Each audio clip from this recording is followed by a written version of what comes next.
Boa noite, pessoal. Aqui é o professor Fred mais uma vez e hoje nós vamos trabalhar com o material adaptado do PET, volume 1, semana 2, para a turma do EJA, ou seja, para a turma de vocês, tá ok?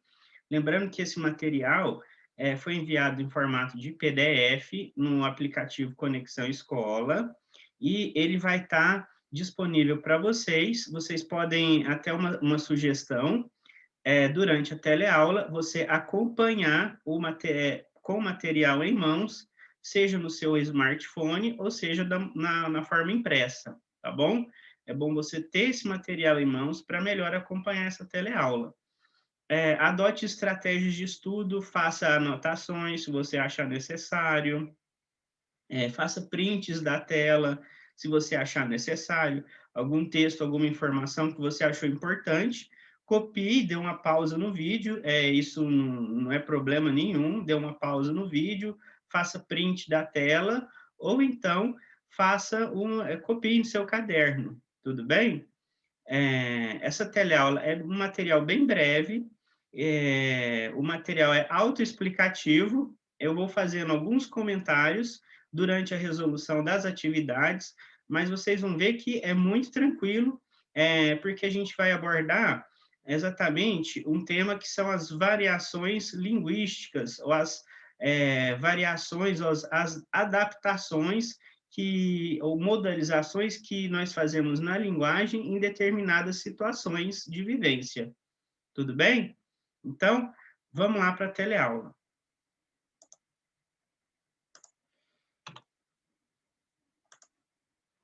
Recapitulando, aí, ó, esse texto está no material do PET de vocês, tá bom? Então, vamos acompanhar aí, ó.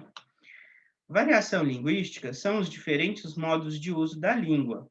Vamos relembrar quais são os dois níveis de variação linguística que estudamos? Então, ele se apega, vamos falar assim, o material, em duas modalidades linguísticas, tá certo? A gente pode falar que seria uma modalidade formal e uma modalidade coloquial, né? Ele usa outros termos. É claro, pessoal, que as variações linguísticas, elas podem ser determinadas por N fatores, né? Seja um grupo social específico, seja uma região, né? Seja uma modalidade, um local ou uma situação que seja mais formal ou menos formal, tudo bem? E mesmo a modalidade coloquial, né, a gente não pode imaginar ela como sendo uma coisa só, certo? Existem coloquialismo ou oralidades que elas variam, por exemplo, mesmo dentro da cidade de Uberlândia, dentro do estado de Minas Gerais, ou dentro do próprio país, o Brasil, né? É claro que a gente sabe também que o português não é uma língua exclusiva do Brasil, né? Ela veio de Portugal e vários outros países falam a língua portuguesa, tudo bem? Mas dentro da padronização formal, ou seja, da gramática normativa, que ela foi padronizada para todos esses países, existe uma tentativa de padronização da gramática normativa em todos os países falantes de língua portuguesa. Mesmo assim, se você observar, as modalizações são distintas, a forma de pronúncia, né? Elas são distintas, né? Se você for em Portugal, talvez mesmo dentro do país, que não é um país tão grande, mas mesmo dentro do país, possam haver algumas variações linguísticas, né, da oralidade, da pronúncia das palavras, mesmo dentro de Portugal. Aqui no Brasil, a gente vê muita diferença. O Triângulo Mineiro, por exemplo, tem uma particularidade na pronúncia que assemelha-se muito mais ao interior do estado de São Paulo ou então ao estado de Goiás do que o restante do estado de Minas Gerais. Se você comparar o falante de Belo Horizonte, por exemplo, com o falante de Uberlândia, você vai perceber que existem distinções. Isso são exemplos de variações linguísticas. Existem particularidades muito íntimas da linguagem. Por exemplo, a sua família, naquele seu núcleo familiar, existem formas de falar que só vocês vão compreender. Quem vier de fora e não é da família, talvez não entenda uma forma de falar, né? Um tratamento de algum parente, de uma mãe, pai, irmão, né? Quem é de fora não compreende aquele linguajar. Às vezes, pessoal, também a situação, vamos falar assim, social, ela vai influenciar também na modalização da língua, né? Mesmo dentro de uma cidade como Uberlândia, você pode encontrar variações dentro da cidade, seja em relação a um bairro, seja em relação a uma classe social, tudo bem?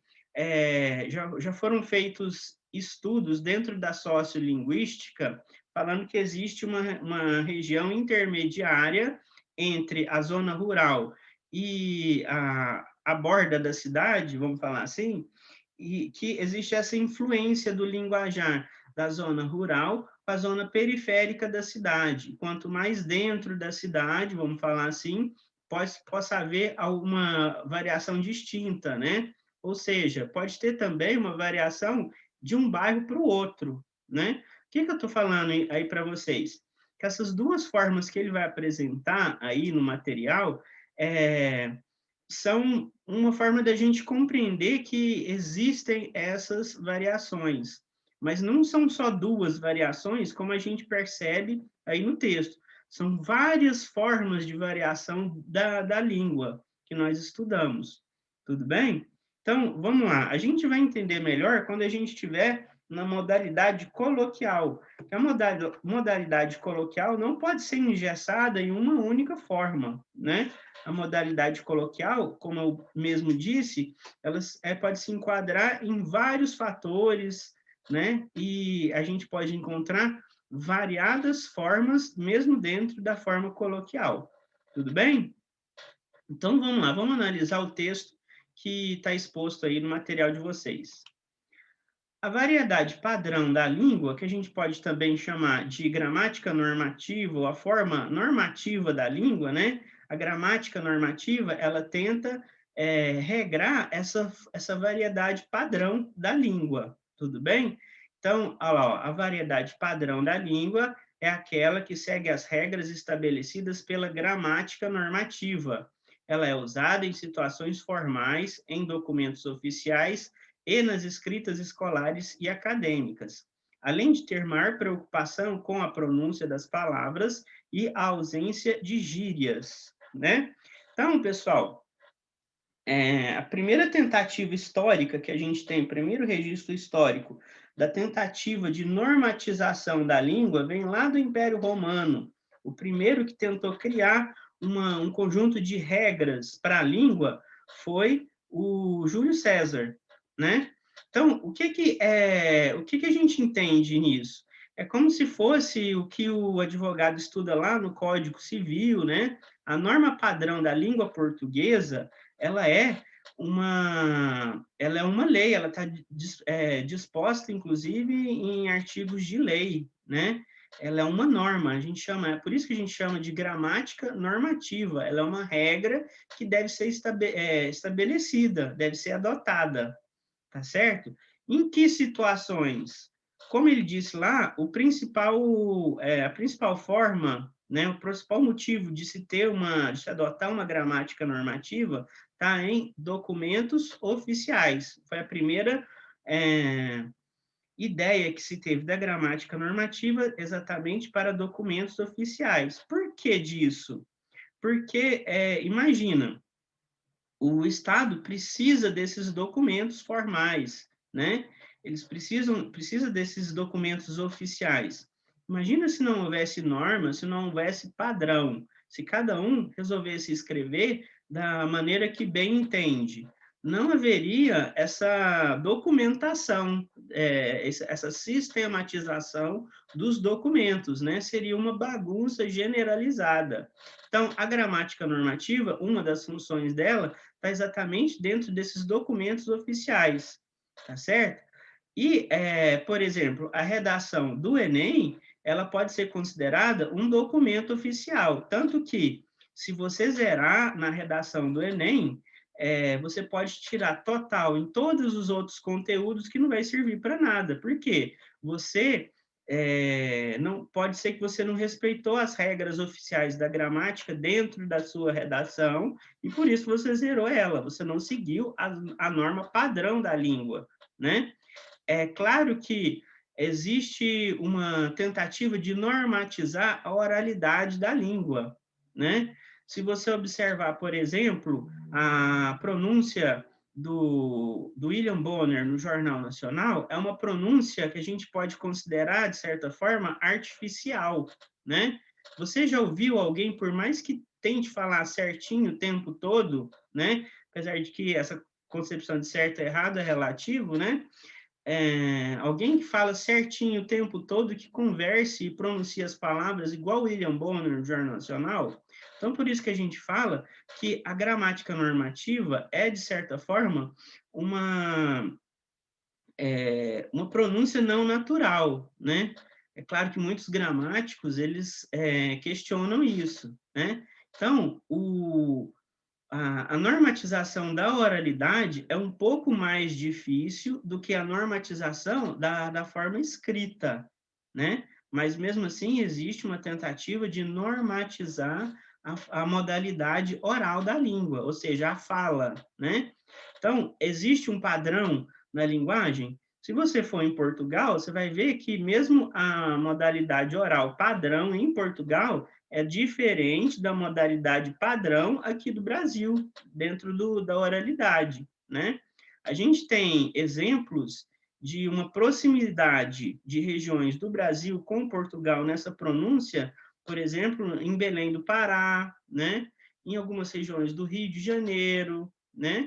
Mesmo assim, existem diferenças. Então, a gente não pode tentar falar que existe uma norma quanto à pronúncia das palavras, né? Mesmo dentro da oralidade, existem variações. Agora, quanto à escrita, a escrita é mais engestada dentro dessa modalidade formal ou normativa. Tudo bem? Então, vamos aí para a próxima. A variedade coloquial é aquela utilizada no nosso dia a dia, de maneira corriqueira. Essa variedade, isso aí que é um ponto de discordância entre o linguista e o gramático, né? Não existe uma única variedade coloquial, né? Existem várias variações linguísticas, né? O que eu estou querendo dizer. Mesmo dentro da normativa padrão, da pronúncia da língua, existem modalidades, né? Se a gente levar em conta, por exemplo, como eu disse, a região, né, ou a localização geográfica de determinado conjunto social, a norma padrão ela pode variar, né, quanto à oralidade, tá bom, pessoal? E isso é um ponto de bastante discussão entre os linguistas e os gramáticos, tudo bem? Agora, você falar que existe uma variedade coloquial, isso aí é relativo. Na verdade, as várias formas do falar da língua podem ser considerados, enquadrados dentro dessa variedade coloquial, né? Seja na sua intimidade lá com seus familiares, né? Você vai modalizar a sua forma de falar, seja a intimidade que você tem entre seus amigos, você vai modalizar a sua forma de falar. Em uma situação mais formal, por exemplo, uma audiência judicial, você também vai tentar modalizar o máximo possível a sua forma de falar à modalidade padrão da língua, né? Ou seja, quanto mais formal for a situação, mais você tende a modalizar a sua forma de linguagem para a norma padrão da língua. Tudo bem? Mesmo assim, existem situações e contextualizações que vão possibilitar a variação desse coloquialismo, né? Existem grupos sociais que falam de uma determinada maneira, que é diferente de outro grupo social, né? Então, a gente não pode relativizar a variedade coloquial com apenas uma forma de linguagem, tá bom? Isso aí, ele fez essas duas distinções da variedade padrão e da variedade coloquial como uma maneira da gente compreender melhor que existem formas distintas do uso da língua, tá ok? Mas a gente não pode se engessar apenas nessas duas formas. Existem várias outras, tudo bem? Então, vamos continuar aí, ó. Agora que já relembramos, vamos às atividades? A gente tem aí nas atividades. Número 1. Indique qual é a variedade linguística utilizada em cada uma das frases seguintes. Então, acompanhe aí comigo no material. Lembrando, pode dar pausa no vídeo, pode copiar as respostas e também pode dar print na tela, sem problema nenhum, tá bom? Mas o importante é que você, de alguma forma, registre isso aqui que a gente vai trabalhar, tá ok? Então, vamos lá. Letra A. E aí, mano, de boa? Tá a fim de ir na festa hoje? A parada vai bombar. Então, qual que é a modalidade ou variante linguística que a gente pode enquadrar essa maneira de falar? É claro que aí a gente tem a forma escrita da língua que está copiando a forma oral. Em uma redação, que é um ambiente totalmente formal, dentro da gramática normativa, não é aconselhável que você use essa modalidade oral dentro da forma escrita. Ou seja, numa redação, é bom você evitar escrever dessa maneira. Utilizar gírias, que nem você falou, que a gíria também é bem característica da modalidade oral e não da modalidade escrita. Então, em uma redação, a gente adota a variante linguística, que é a formal ou a normativa, nunca a oral. A gente nunca escreve de forma coloquial numa redação oficial. Tudo bem? Então, continuando. Aí, ó, essa frase, essa fala, é uma variante coloquial da língua e é empregada em uma situação informal. Então, os manos que estão lá com os parça dele, entendeu? Aí, ó, até eu modalizei minha forma de falar para ilustrar melhor como que seria essa variante coloquial. Então, é os parça que estão desembolando uma parada. Tudo bem? Então, mas seria mais ou menos isso, tá bom? Então, dependendo da situação, quanto maior a intimidade, menor a formalidade, tá ok? Mas também depende da situação, né? Uma reunião que, mesmo que esteja algum parente seu, se a situação for muito formal, né? Vocês estão discutindo um assunto sério, a modalização da língua tende a ir para a forma padrão, tudo bem?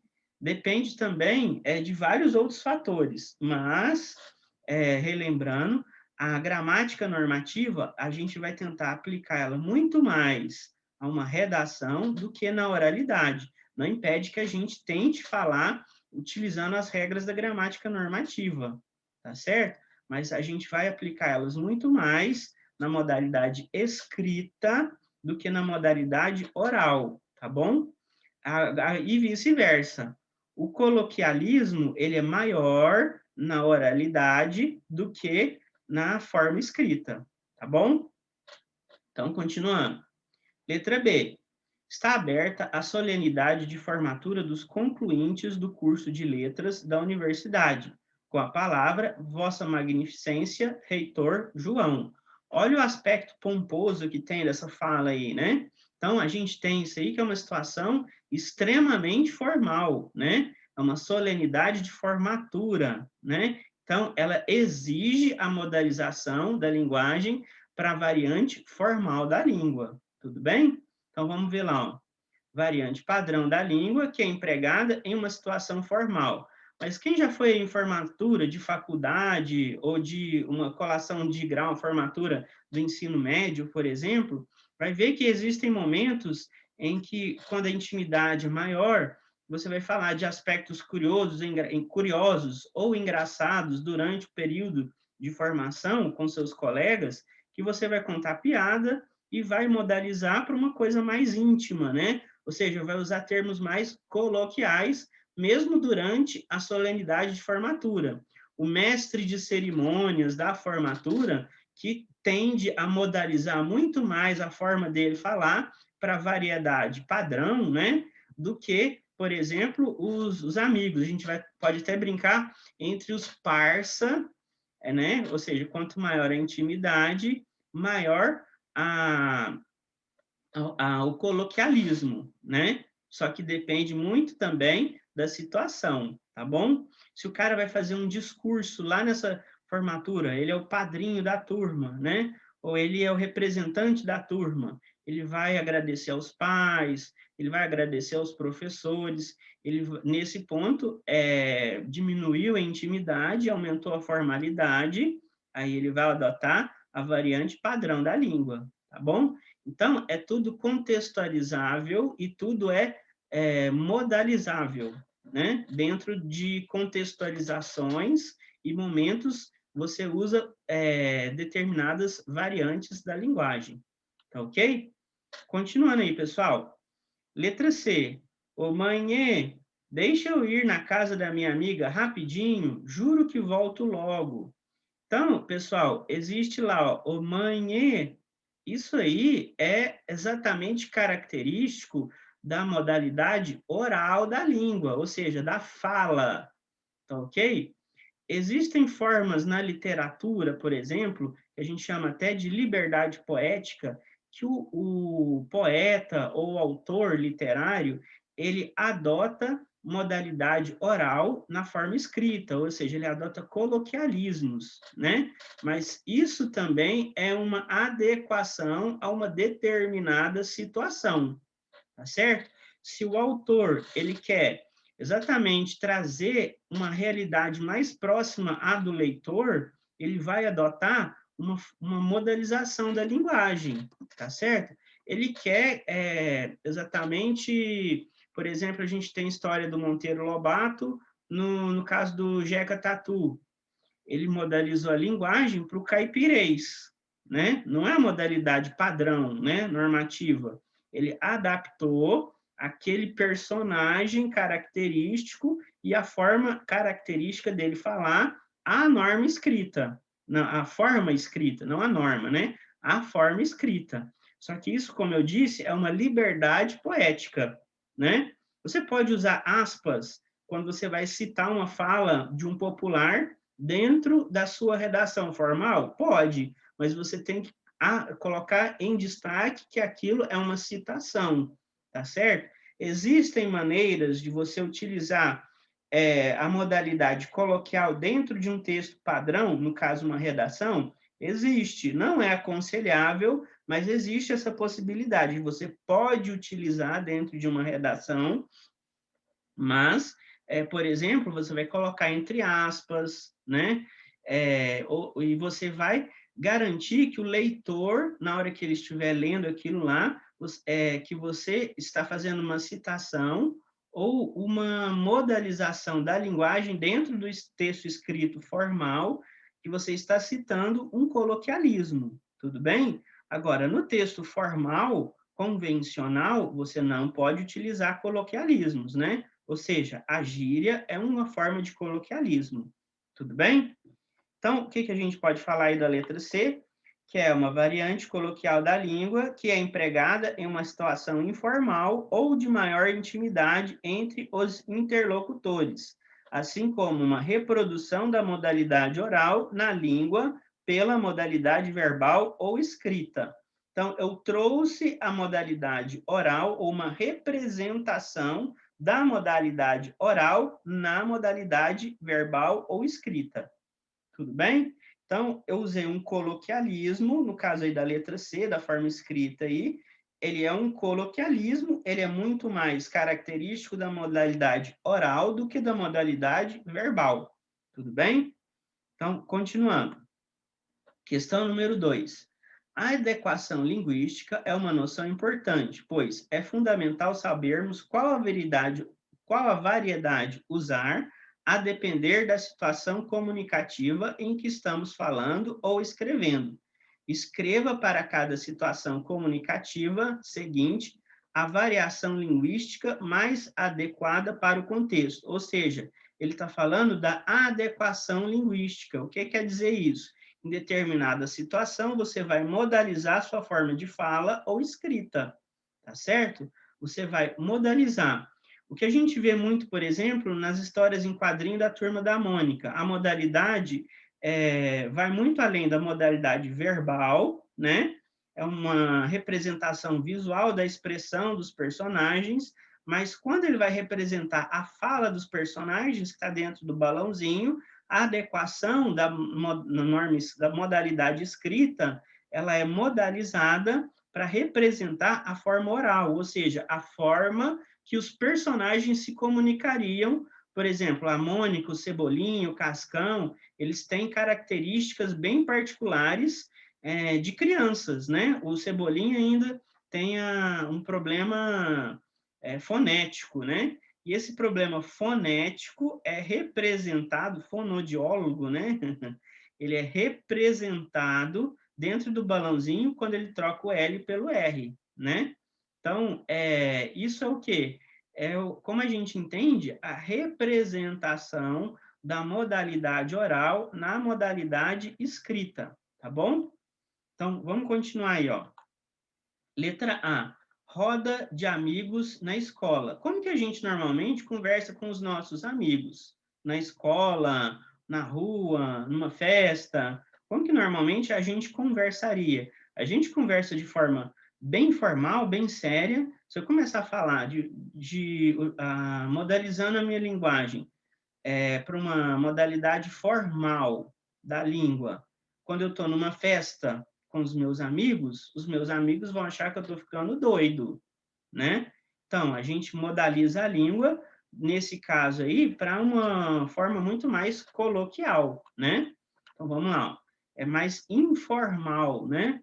A variante coloquial da língua, que é empregada em uma situação informal, em que a intimidade entre os interlocutores é maior.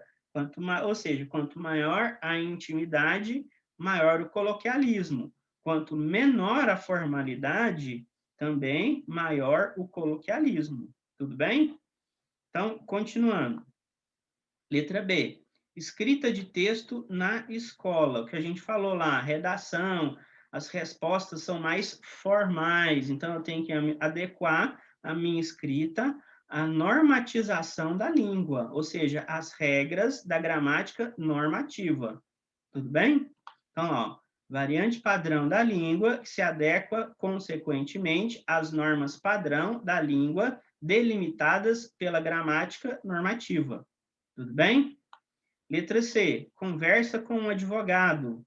Aí, a gente, como é uma situação formal, eu vou adequar a modalidade oral às regras da norma padrão. Tudo bem? Ou seja, é o que a gente fala do certinho, né? Eu vou tentar falar o mais certinho possível, né? No caso, numa situação em que nos é exigido as regras da gramática normativa, ou seja, numa situação mais formal. Tudo bem? Então, a conversa com o advogado, a modalização da língua, da modalidade oral, a normatização padrão da língua, no que se refere às regras delimitadas pela gramática normativa. Tudo bem? Então, pessoal, quando a gente tem uma situação formal, mas lembra que eu falei? A tendência na forma escrita é eu aplicar mais as regras da norma padrão. Isso não impede que eu adote essas regras da norma padrão à minha fala. Tudo bem?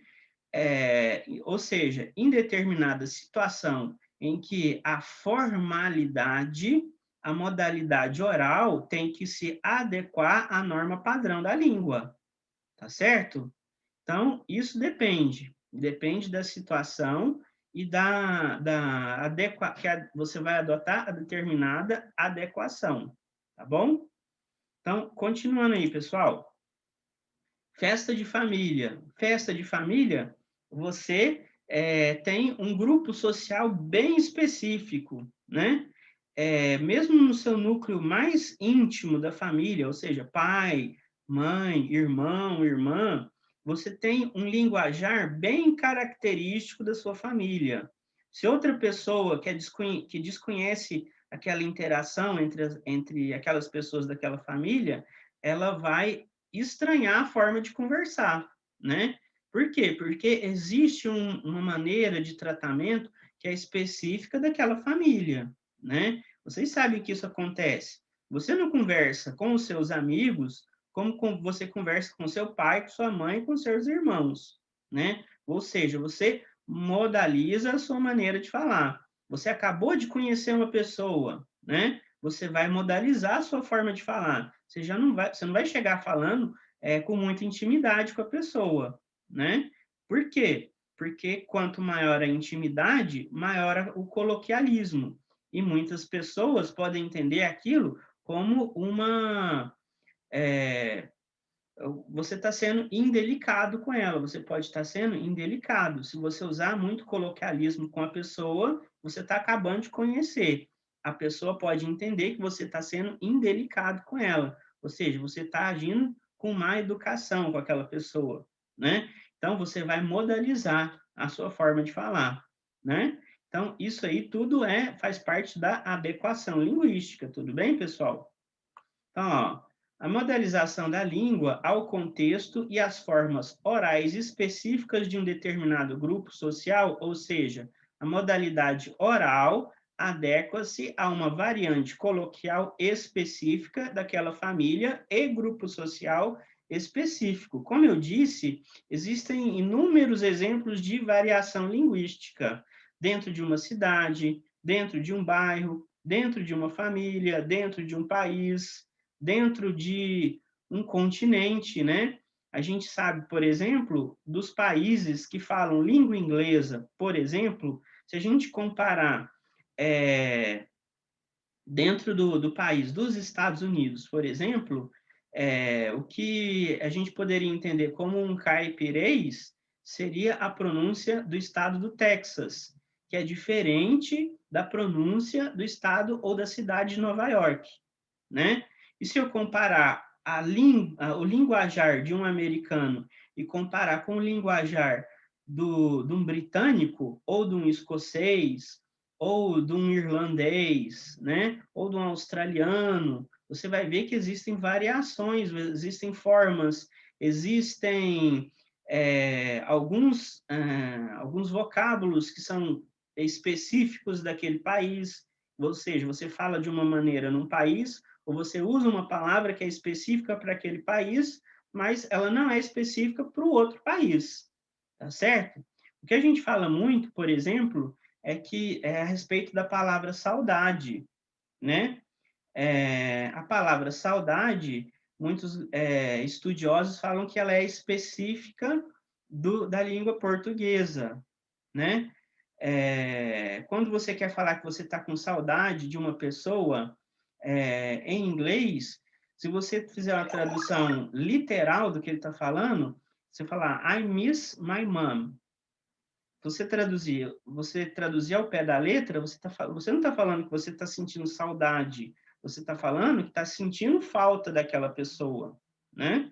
Então, é uma palavra muito mais específica da nossa língua portuguesa do que, por exemplo, da língua inglesa, né? Mas, quando a gente vai traduzir I miss you, dentro desse sentimento de saudade, você pode falar que a pessoa está sentindo saudade da outra pessoa, né? Então, existe até uma expressão em inglês que chama-se homesickness, que você está sentindo falta do seu lar, né? Quando você sente falta do seu lar, você está sentindo o quê? Saudade, né? Mas a palavra específica saudade é específico da forma da nossa linguagem, tá ok? Ou seja, existem versões em outras línguas? Existem, né? Mas não são tão específicas quanto a própria palavra da língua portuguesa, tá bom? Então, pessoal, eu estou encerrando aqui a nossa aula. Eu espero, sinceramente, que ela tenha tirado as dúvidas de vocês, que tenha ajudado vocês na resolução da sua atividade, tá bom?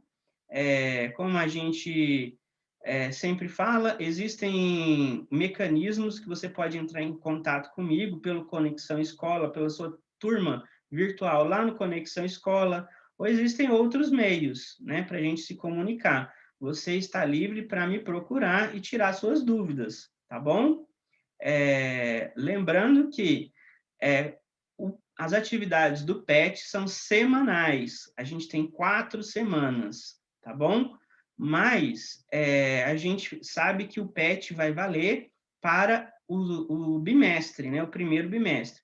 PET volume 1 equivale ao primeiro bimestre. Haverão atividades extras que eu vou postar para vocês, mas o PET volume 1 tem 4 semanas e é equivalente ao primeiro bimestre. A gente vai pegar aí março e abril, tudo bem? Então, a gente não precisa ter pressa na entrega do material, tá bom? Você pode esperar eu solicitar para você entregar o material, tá bom? Não precisa de pressa. Só não deixe o material acumular. Vá acompanhando como eu vou postar essa teleaula essa semana. Então, acompanha na confecção do seu material e do PET, acompanhe semanalmente. Você vai ver, quando chegar a quarta teleaula, você já vai estar livre para terminar o seu PET volume 1, tá certo? Não tente responder tudo de uma vez. Tente semanalmente, tá bom? E não se apresse em entregar. Quando eu solicitar para você entregar o material, eu vou postar nos canais que tem disponíveis para nossa comunicação. Tudo bem? Então, pessoal, vocês fiquem com Deus, tenham um excelente feriado, se cuidem, fiquem em casa se necessário, ou então adotem as formas de segurança, de se prevenir, se proteger e proteger seus familiares, que é usar máscara, lavar a mão, evitar aglomerações, tudo bem? A pandemia está sendo vencida graças à vacina, mas ela ainda não acabou, tá bom?